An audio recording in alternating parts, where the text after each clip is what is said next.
आज हम लोग पढ़ेंगे HCF और LCM। ठीक है,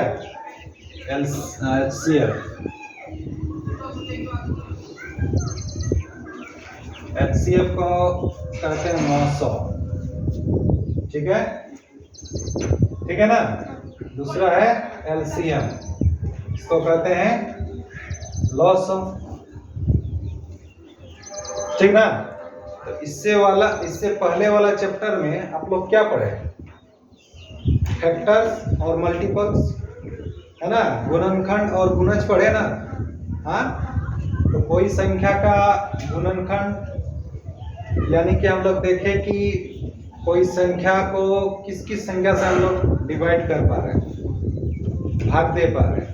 तो जिस संख्या से हम भाग दे रहे हैं उस संख्या को वो सब क्या कहलाया? गुणनखंड, फैक्टर्स कहलाया ना। उसी तरह हम लोग मल्टीपल देखें यानी कि गुणज देखें।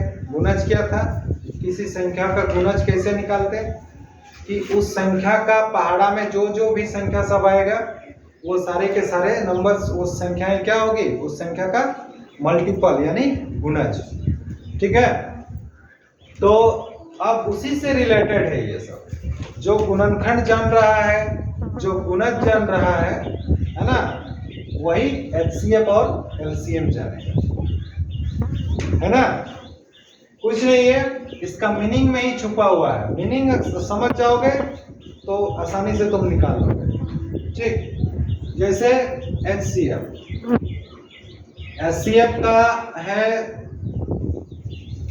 का मतलब होता है हाईएस्ट कॉमन फैक्टर। ठीक है, इसका पूरा नाम क्या है? Highest common factor. ठीक है, हाईएस्ट का मतलब जान रहे हो? सबसे बड़ा, हाईएस्ट।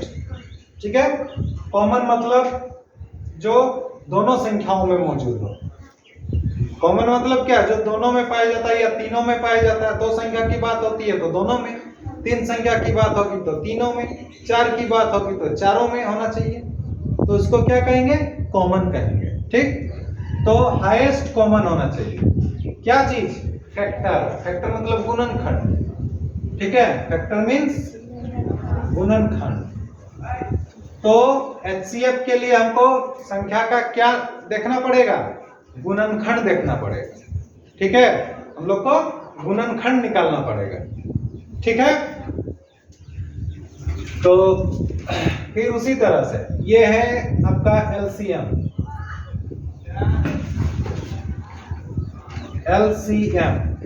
ठीक है, LCM का पूरा नाम क्या है? Lowest. L for lowest. Lowest का मतलब सबसे छोटा। हाईएस्ट और लोएस्ट, हाईएस्ट मतलब ऊपर, सबसे बड़ा, लोएस्ट मतलब सबसे छोटा। क्या चीज भाई? कॉमन होना चाहिए। इसमें भी कॉमन मांग रहा है। ठीक है, मतलब दोनों में जो होना चाहिए। तो लोएस्ट कॉमन, इसमें M है, देखो उसमें क्या था? F फैक्टर्स था।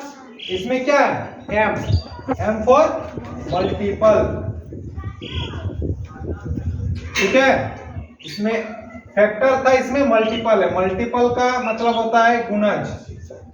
ठीक है, हाँ, तो गुणज यानी कि आप जानते हो कि उसका पहाड़ा में जो नंबर्स आएगा, है ना। आप पहले भी बताए, इससे पहले वाला क्लास में हम बताए फैक्टर्स और गुणज, गुणनखंड और गुणज, उसमें कौन बड़ा होता है? गुणज बड़ा होता है कि गुणनखंड बड़ा होता है? गुणज बड़ा होता है। ठीक है, तो ये ऐसा मत सोचना कि ये लोएस्ट है, कम है, और ये हाईएस्ट है ना। अगर कहा जाएगा दो संख्या का HCF निकालो, LCM निकालो, है ना, तो ऐसा मत सोचना कि हाईएस्ट का मतलब हो गया कि HCF बड़ा हो जाएगा LCM से। नहीं, ये गुणज है ना, ये भले ही लोएस्ट है लेकिन HCF से बड़ा ही आएगा वो। ठीक है, वो ये अलग का बात कर रहा है, ये फैक्टर की बात कर रहा है, और ये मल्टीपल की बात कर रहा है, गुणज की बात कर रहा है। ठीक है, इसमें हमको देखना है कि कॉमन मल्टीपल को देखना है ना, कॉमन गुणज को देखना है, लेकिन सबसे लोएस्ट वाला कॉमन को देखना है। है ना, तो उससे एलसीएम निकल आएगा। अभी अभी दो क्वेश्चन हम बताए ना, एक में क्वेश्चन में क्या लिखा था कि सबसे बड़ा सार्वनिष्ठ गुणनखंड, हाँ, तो सबसे बड़ा सार्वनिष्ठ गुणनखंड यानी कि कॉमन गुणनखंड सबसे बड़ा क्या है, तो उसी को एचसीएफ कहते हैं, है ना। वो सबसे बड़ा हो गया सार्वनिष्ठ गुणनखंड, वो एचसीएफ हो गया, ठीक है। और सबसे दूसरा क्वेश्चन में क्या था, सबसे छोटा सार्वनिष्ठ गुणज, है ना, तो वो हो गया एलसीएम। बात समझ में आ रही है, हाँ। तो एग्जाम्पल हम देते हैं,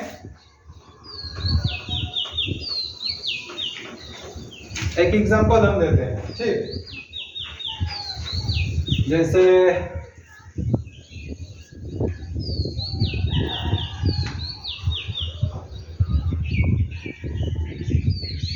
6 और 15, ठीक है, 6 और 15। सबसे पहले हम एचसीएफ देखेंगे, हाईएस्ट कॉमन फैक्टर।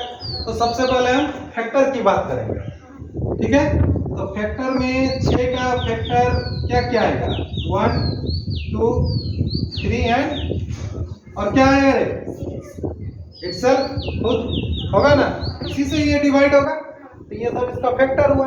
उसी तरह 15 का फैक्टर्स क्या है, 1 बोलो, 3 5 और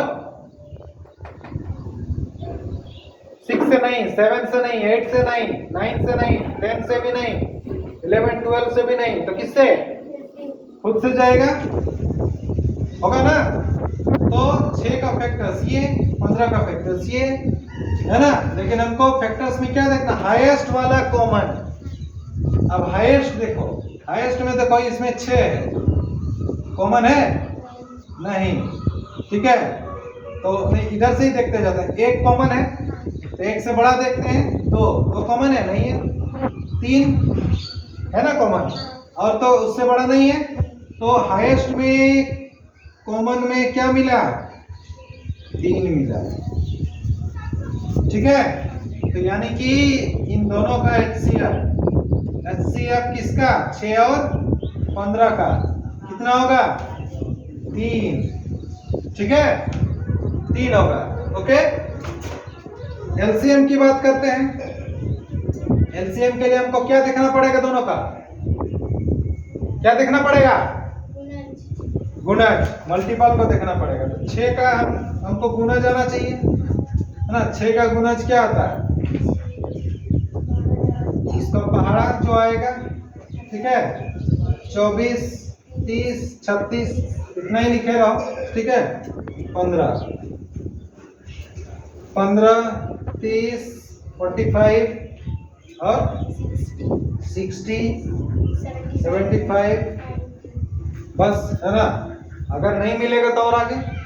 तो सबसे छोटा में, सबसे कम में कॉमन देखो, 6 में नहीं है, 12 में नहीं है, 18 में नहीं है, 24 में नहीं है, 30 में देखो, 30 में मिल रहा है।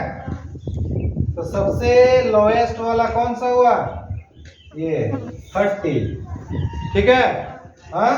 तो इसीलिए एलसीएम, लोएस्ट कॉमन मल्टीपल 6 और 15 का क्या हो जाएगा, 30।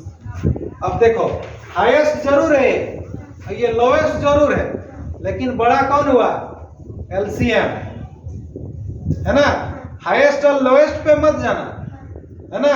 ये छोटा हमेशा होगा, वो हमेशा बड़ा होगा, लोएस्ट होकर के अलग अलग का बात है ना। उसमें मल्टीपल की बात कर रहा है, इसमें फैक्टर की बात कर रहा है। तुम लोग को बताएं कि मल्टीपल हमेशा बड़ा होता है फैक्टर से, ठीक है। एक ही केस में कि बराबर भी होता है, वो एक मैंने वो खुद वो नंबर है ना, उसमें बराबर होता है। तो एलसीएम निकालोगे तो हमेशा वो बड़ा होगा एचसीएफ से।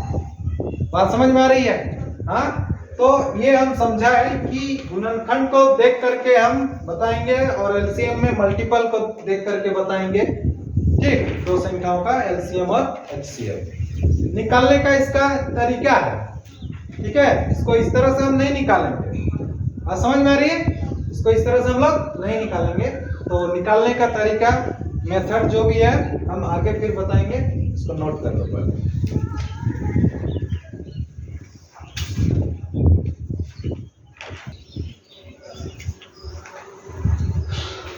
हो गया ये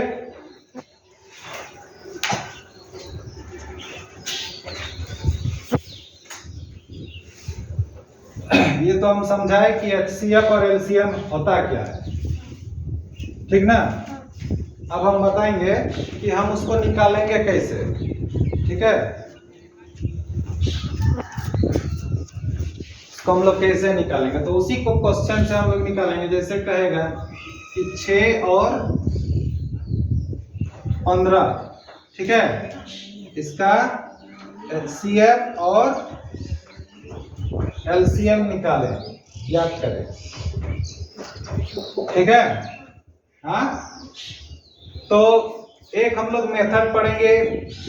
हम लोग अभाज्य गुणनखंड निकाले थे, कोई संख्या का अभाज्य गुणनखंड निकाले ना, जिसमें अभाज्य संख्या ही रहे उसका, ठीक है। तो अभाज्य गुणनखंड मेथड से हम लोग निकालेंगे।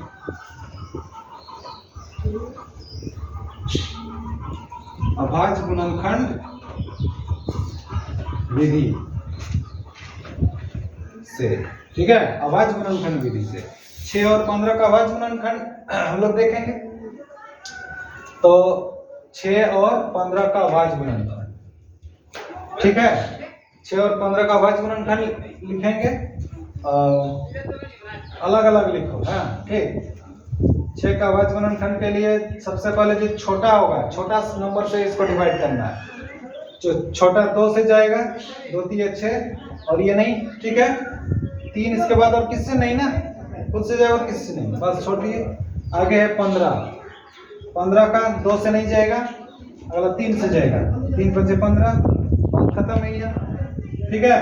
तो 6 का अभाज्य गुणनखंड क्या आया, 2 3, ठीक है। 15 को अभाज्य गुणनखंड के गुणनफल के रूप में लिखेंगे तो 3 गुना 5 हो गया। हाँ, तो HCF अगर लिखना है तो इसलिए HCF इक्वल टू क्या आ जाएगा, HCF में क्या था, हाईएस्ट कॉमन फैक्टर, ठीक है। तो HCF में तुम्हारा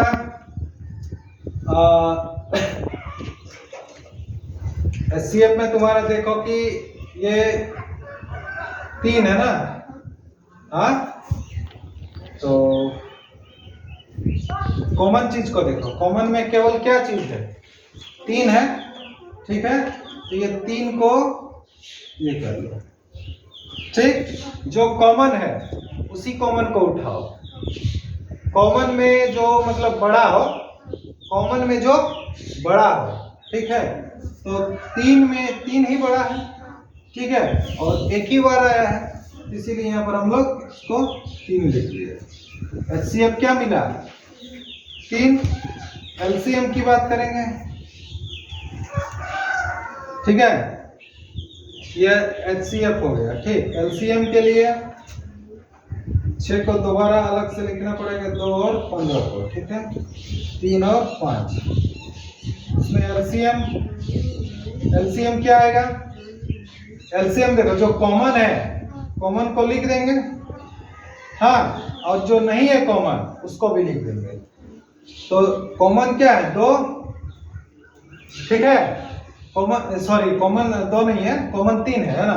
तो जो नहीं है उसको भी लिखना है, LCM में जो नहीं है कॉमन उसको भी लिखना है, जो नहीं है उसको लिख दिए। इसमें 2 नहीं है, फिर 3 की बात करते हैं, 3 कॉमन है, तो दोनों में से दोनों को 3 को नहीं लिखेंगे, एक ही बार 3 को लिखेंगे, ठीक। और इसमें जो बच गया 5, तो बराबर कितना आ गया, 2 3 6, 6 5 30, LCM 30, और इधर HCF तुम्हारा कितना, 3, ठीक है। तो बात समझ में आया था ये। तो HCF 3 आया, LCM 30 है। तो ये किस मेथड से हम निकाले, अभाज्य गुणनखंड, दोनों का अभाज्य गुणनखंड लिखेंगे सबसे पहले। अभाज्य गुणनखंड लिखने के बाद हम देखेंगे कि कॉमन क्या है। HCF के लिए सिर्फ कॉमन को देखो, HCF के लिए सिर्फ कॉमन को हम लोग देखेंगे। LCM के लिए कॉमन को देखेंगे और जो साथ साथ जो बच गया उसको भी लिखेंगे। कॉमन को एक ही बार लिखेंगे और बाकी चीज को जो है उसको मल्टीप्लाई कर देंगे। और एचसीएफ में क्या करेंगे, केवल कॉमन को लिखेंगे। बात समझ में आ रही है? हाँ, तो इस तरह से तुम्हारा एचसीएफ और एलसीएम है।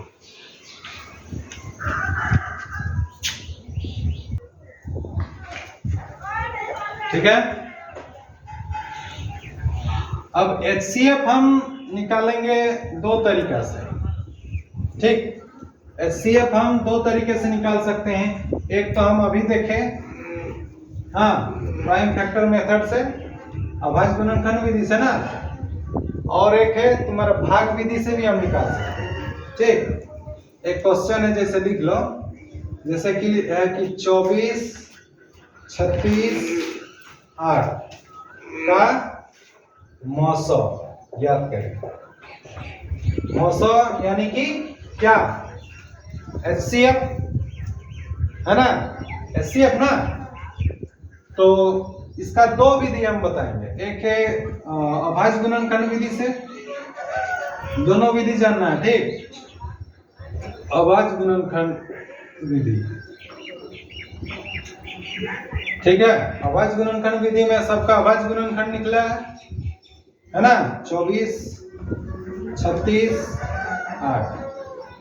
ठीक ना। देखो 24 का आ जाता है 2 12 24, 2 6 12, 2 3 6। ये 36 का आएगा 2 18 36, 2 9 18, 3 3 9। सबसे छोटा से ही देना है पहले से। ठीक है, 2 6 8, 2 2 4। तो 24 का मिला हमको 2 गुना 2 गुना 2 गुना 3। 36 का अभाज्य गुणनखंड मिला 2 गुना 2 गुना 3 गुना 3। 8 का मिला 3.2, यही ना। हाँ, तो अभाज्य गुणनखंड में एचसीएफ क्या होगा, किसका किसका, 24 का, 36 का, 8 का, है ना। कॉमन चीज को देखना, दो, तीनों में 2 है, इसको हम कॉमन कर दिया, और एक 2 है, कॉमन आ गया, और यहाँ पर 2, यहाँ 2, इसमें नहीं है और नहीं हुआ, 3 इसमें नहीं है। तो कॉमन में क्या मिला, एक 2 का जोड़ा और दूसरा 2 का जोड़ा, है ना। कितना आ गया, 4। तो एचसीएफ 4 आ गया। बात समझ में आ रहा। अब इसी को हम भाग विधि से करेंगे, डिवीजन मेथड। ठीक है, इसको हम लोग भाग विधि से करेंगे। तो भाग विधि से देखो, सबसे जो छोटा है इसमें से सबसे छोटा कौन है, 8 है ना। 8 सबसे छोटा है। उसके बाद कौन है, 24 और 36। ध्यान देना है कि जो सबसे छोटा होता है ना, उसी से हम डिवाइड करते हैं। ठीक है, उसी से हम डिवाइड करेंगे दोनों में से किसी को।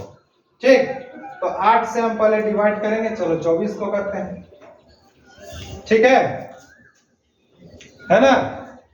तो क्या है, 8 दिया 24, क्या शेषफल क्या आ गया, 0। हाँ, तो शेषफल जब 0 आ जाता है ना, उस केस में हम लोग देखेंगे जो 8 है ना, 8 क्या भाजक।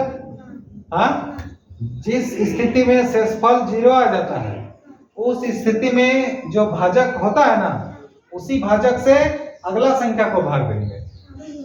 ठीक है, बचा कौन सा संख्या, 36। तो अब इस 8 से हम 36 को भाग देंगे। ठीक है, तो कितना होगा,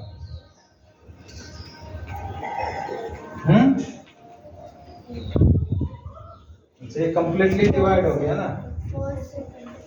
1 मिनट, सबसे बड़ा को करके देखो, है ना, सबसे बड़ा को करके देखो। ठीक, 36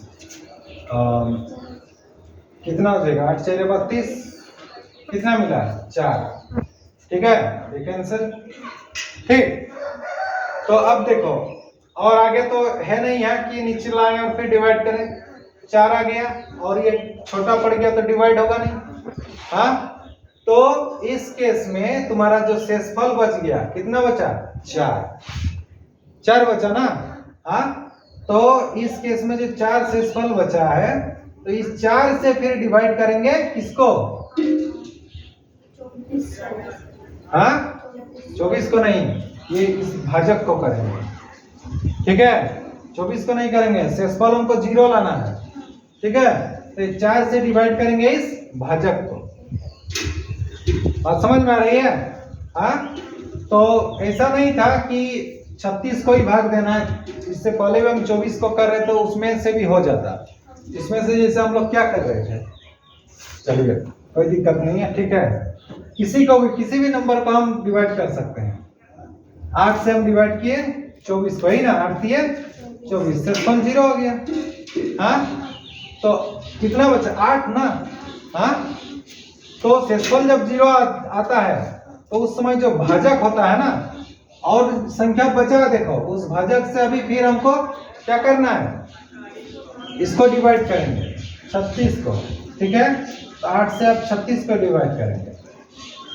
हाँ, तो 8 चारे 32, 4 हो गया। अब ये 4 बचा, जब तक शेषफल 0 नहीं आता तब तक हमारा काम चलते रहेगा। और ये शेषफल 4 बचा ना, ये 4 से अब डिवाइड करेंगे इस भाजक को। ठीक है, तो 4 दूनी 8, 0 हो गया शेषफल। और जिस स्थिति में शेषफल 0 आता है उस स्थिति का भाजक को क्या लेंगे? उस स्थिति का भाजक ही हमारा, अब तो भाग देने वाला कुछ नहीं है ना। हाँ, फाइनल पहुंच गए, तो फाइनल शेषफल 0 हो गया, तो उस स्थिति में जो भाजक होगा हमारा, वही हमारा आंसर होगा। ठीक है, इसलिए HCF आ जाएगा लास्ट स्टेज का भाजक। ठीक है, 4, इसमें भी 4, इसमें भी 4 आया। ठीक है, करो।